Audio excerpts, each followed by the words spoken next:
All right, let's do this. Hey guys, and welcome back to Tax Tips number 5.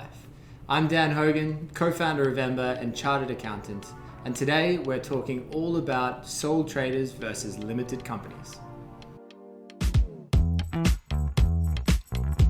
With how much the world has changed over the past year, more people than ever are going into self-employment. So if this is you, it's really important that you're set up with the right structure from the start. So today we're going to cover off on what the definition of a sole trader and a limited company is, as well as the benefits and drawbacks of each. So let's dive right in. So let's start with, what is a sole trader? Well, it's the more popular option of the two, and it essentially means that you as the individual are the business owner.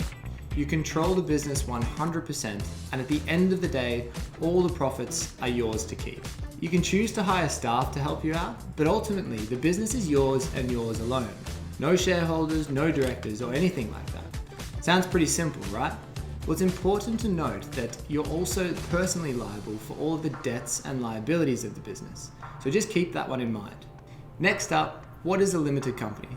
Well, it's a business with shareholders and directors, even if there's only one person acting in those positions. It's essentially, in the eyes of the law, a separate legal entity to the individual. It actually comes from the name limited liability company, meaning a separate vehicle that you're only liable to the debts in which you've invested into the company.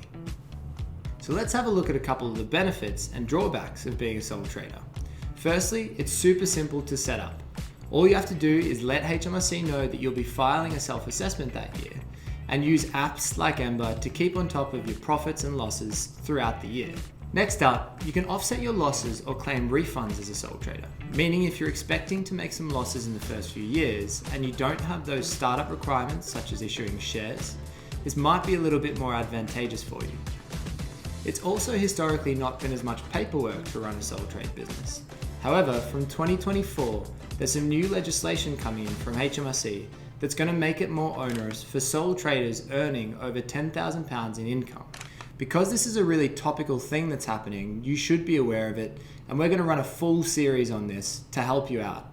Moving into some more of the drawbacks, you have unlimited liability as a sole trader, meaning that you're personally liable for all of the business's debts. It can also be a little trickier working with some limited companies, as they only prefer to work with businesses that are registered with Companies House. And finally, with taxes, it can sometimes cost you more being a sole trader than running a limited company. If you were to run a limited company, you have many more ways in being tax efficient, and depending on the income tax band that you're in, you can end up saving thousands of pounds. On that point, one of the main benefits of running a limited company is that you can be more tax efficient. There are more inventive ways of saving yourself money. What I mean by this is that as a limited company, you pay corporation tax at 19%. Comparing that to if you were in the higher rate tax band as a sole trader, where you're paying 40%.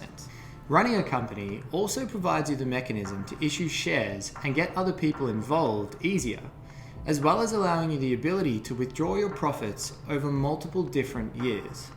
On the drawbacks front, you've got less autonomy, meaning that you have more people involved in that decision-making process. It's not just you anymore.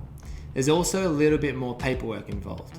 As a sole trader, you just have that single self-assessment touchpoint at the moment, whereas a limited company, you've got a corporation tax return, annual accounts, and a confirmation statement to contend with.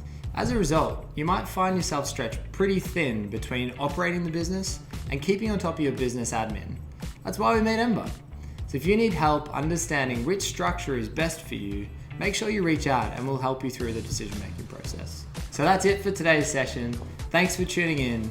If you've got any tax-related questions, leave them in the comments and we'll try and answer them in future tax videos. Please like, subscribe, share with all your friends, and we'll see you next time. Peace out.